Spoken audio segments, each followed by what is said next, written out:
Hello, once again, this is Ate Pachi. Today I'm gonna bring you another inspirational verses that hopes to give peace to your troubled mind and heart and strengthen your faith to the Lord Jesus Christ.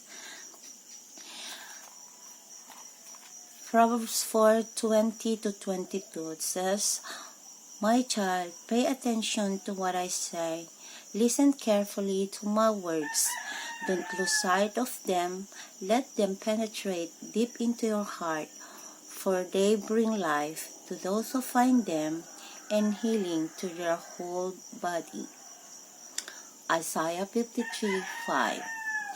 But he was pierced for our rebellion, crushed for our sins.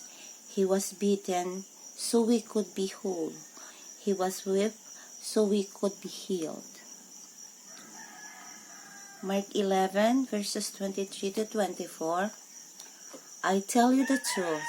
You can say to this mountain, "May you be lifted up and thrown into the sea," and it will happen. But you must really believe it will happen and have no doubt in your heart. I tell you, you can pray for anything, and if you believe that you've received it, it will be yours. John 10:10. The thief's purpose is to steal and kill and destroy. My purpose is to give them a rich and satisfying life.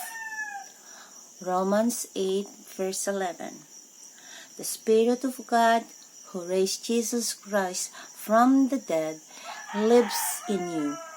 And just as God raised Christ Jesus from the dead, He will give life to your mortal bodies by this same Spirit living within you.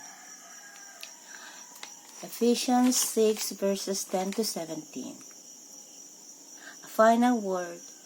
Be strong in the Lord and His mighty power. Put on all of God's armor so that you will be able to stand firm against all strategies of the devil. For we are not fighting against flesh and blood enemies, but against evil rulers and authorities of the unseen world, against mighty power in this dark world, and against evil spirits in the heavenly places.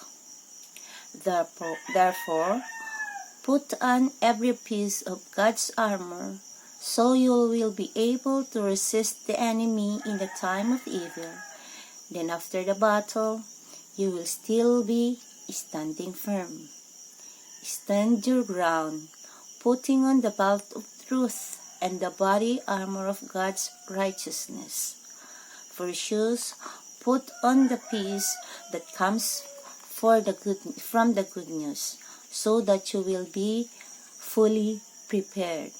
In addition to all of this, hold up the shield of faith to stop the fiery arrow of the devil.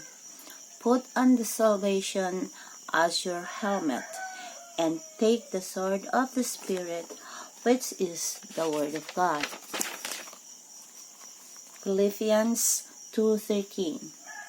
For God is working in you, giving you the desire and the power to do what pleases Him. 2 Timothy 1:7. Fear God, He has not given us a spirit of fear and timidity, but of power, love, and self-discipline. And lastly, John 14:27. I am leaving you with a gift, peace of mind and heart. And the peace I give is a gift of the world cannot give. So don't be troubled and not afraid. May these inspirational verses calm your troubled heart and worried mind. Being locked down and knocked down, God is waiting for you. You just have to call unto Him, and in all things, trust in Him. Let the Spirit of God that you receive in Jesus lives free from worries and troubles amid the difficulties. Because if the Spirit of God in you lives, He will teach you and guide you in the things God wants you to do, because God has empowered you. Praise the Lord. Everything is possible with God. Amen. So you just have to believe. You have to trust Him in all things, and everything will fall into place. Hope you like this video, and if you like this, please like, share, and subscribe. And see you in my next video. Have a good day. Shalom.